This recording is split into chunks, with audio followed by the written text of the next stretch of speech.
అందరికీ నమస్కారం అండి.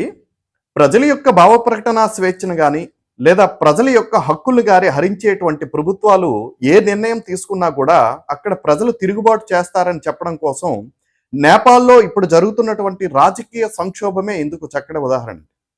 అక్కడ ఈ యొక్క సోషల్ మీడియా మీద విధించినటువంటి ఈ యొక్క అప్రతిటిక కర్ఫ్యూ, అలాగే సోషల్ మీడియా మీద నియంత్రణ తీసుకురావడం అక్కడ నేపాల్ దేశ గవర్నమెంట్ చేస్తున్నటువంటి మేజర్ తప్పిదం.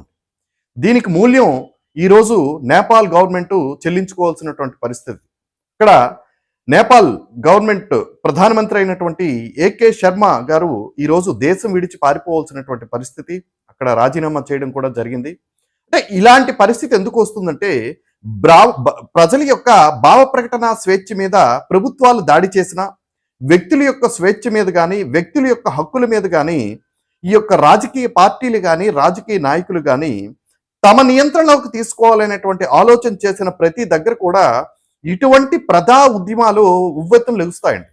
ఎందుకంటే ప్రజలు చిన్న చిన్న విషయాలు గవర్నమెంట్ చేసే తప్పులు కానీ పెద్దగా పట్టించుకోరు. కానీ తమ కడుపు మీద కొట్టేటువంటి నిర్ణయాలు కానీ, లేదా తమ బ్రతుకుతున్నటువంటి బ్రతుకు మీద కొట్టడం కానీ, లేదా తమ యొక్క భావ ప్రకటన స్వేచ్ఛ మీద ఆంక్షలు పెట్టడం కానీ, ఇలాంటివేవి చేసినా కూడా అక్కడ ఉద్యమాలు ఉవ్వెత్తున లెగుస్తాయి. అలాంటి పరిస్థితే ఈరోజు నేపాల్కి దాపరించిందని చెప్పొచ్చండి.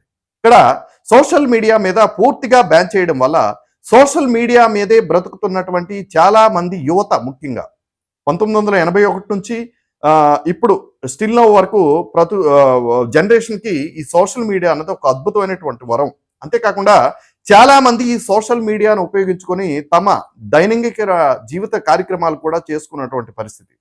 అలాంటి యొక్క తమ కడుపు మీద కొడుతుంది గవర్నమెంట్ అనేటువంటి ఆలోచనతో ఈరోజు నేపాల్ గవర్నమెంట్ మీద ప్రజలందరూ కూడా మాకొమ్ముడిగా ఈ యొక్క తిరుగుబాటు చేయడం జరిగింది. ఈ తిరుగుబాటులో అంటే అక్కడ ఎంత దయనీయమైనటువంటి స్థితి ఉందంటే రాజకీయ నాయకుల్ని రోడ్ల వెంబడి తిరిగి కొట్టే పరిస్థితి, అలాగే ఎంపీల్ని, ఎమ్మెల్యేల్ని, అలాగే లాస్ట్కి ప్రధానమంత్రిని కూడా ఈ దేశం విడిచి పారిపోయారంటే అక్కడ రాజకీయ సంక్షోభం ఎంతగా తలెత్తింది అన్నది ఒకసారి ప్రజలందరూ ఆలోచించాలి.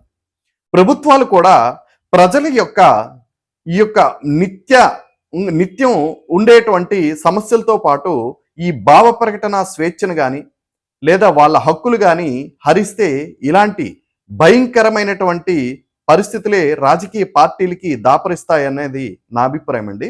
అందరికీ నమస్కారం అండి.